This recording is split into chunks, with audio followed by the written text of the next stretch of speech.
Let's take a minute to talk about the difference between a demon and the shadow. This is a very important differentiation. Now, a demon can essentially be described as that initial lower energy exchange and how your soul chooses to engage is the enticement of, or the acceptance by, your own shadow to engage in that energetic space. So essentially, a demon is an enticer of your own darkness.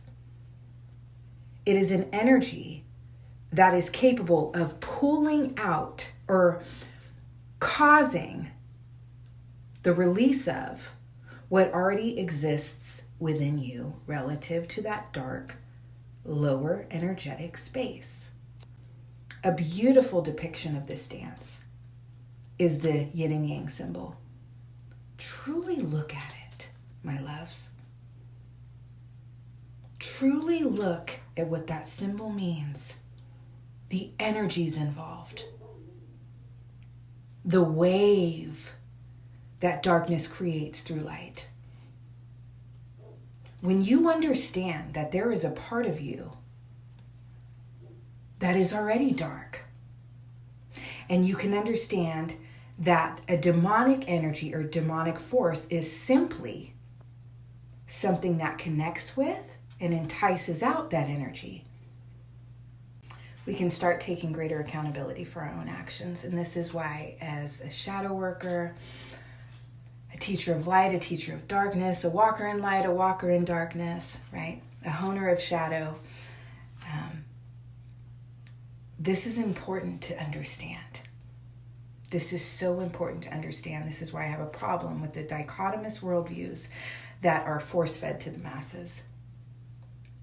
When you understand these energies, when you understand what these teachings, these books are actually trying to get you to understand, this is about honing the self. This is about mastery relative to navigating any space energetically, whether of light or dark. Now, with that being said, these beings can wreak havoc. Yes, so you do want to gain dominion over them, right? By mapping them, by knowing them, okay? Because if you're not careful, that initial engagement creates a dance. And it creates a dance. And in this space, negative emotion is conjured. Hence why negative emotions like guilt, shame, anger, relative to one's wrongdoing, are so common. It's because of how we're choosing to relate to that space we once engaged in. It's not the space itself, it's how you relate to it. It's typical of frequency comparison. In other words, I did this, but I'm programmed to think I need to do this. It's comparative, it's programming. And it's how we relate to that emotional or that behavioral space in the future relative to actions in the past that can contribute greatly to 857 sequences, right? When we're talking about the frequency of darkness, the pathway, the energetic pathway of darkness and possession, right? Essentially for me, possession is what? Enticement of the shadow. That enticer pulls out the darkness that already exists within you, because you might be saying, well, Demetri, you have a video on your page saying that negative behaviors aren't demonic. They're not.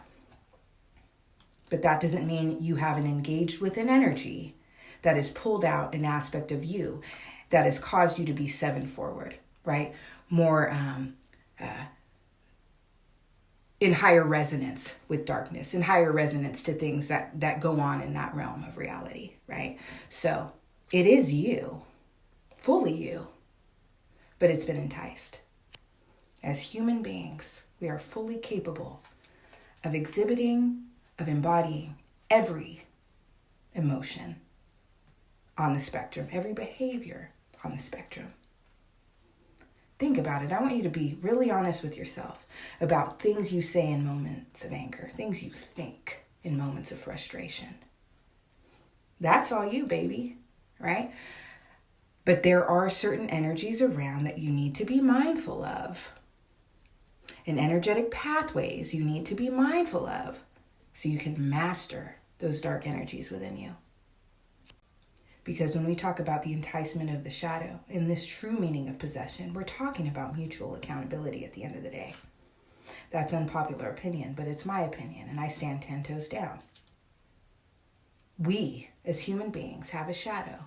We have a part of us, in Jung's words, that reaches all the way to hell and dwells there. The more acquainted you become with it, the more you learn to master it.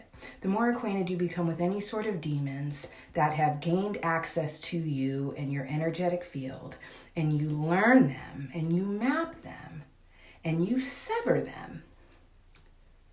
That is a very vital part of shadow work. That's how you clean up your space in the realm of 7. I suggest shadow work first, but to clean up the remnants, demon mapping is essential. And jumping back to the concept of accountability, choosing to accept or decline that engagement is a choice. No matter how difficult of a choice it is a choice nonetheless. Okay? So it's important for us to be mindful of that. Really be honest with yourself about your decisions, the decisions you've made, the things you've chosen to engage in when doing this form of work. And in closing, I want to use the mental health diagnosis of schizophrenia as an example. When you talk about schizophrenics, you're talking about beings who have limited or no protection from the legion of darkness. The angelic veil is torn. So they are faced and bombarded with these enticers over and over and over again, moment by moment, thought by thought. The more pure or light forward a being is, the heavier the conflict will be. The heavier the fight. You'll be able to see the fight. On the other side of that spectrum, more quiet, more engaged with it, more accepting of it, right? More immersed in the insanity of it and willing to engage in that. That's another presentation of it. This is some deep stuff, you guys, but the more you understand what goes on in the unseen realm, the more the unseen realm will have no choice but to acquiesce to your awareness. Take care.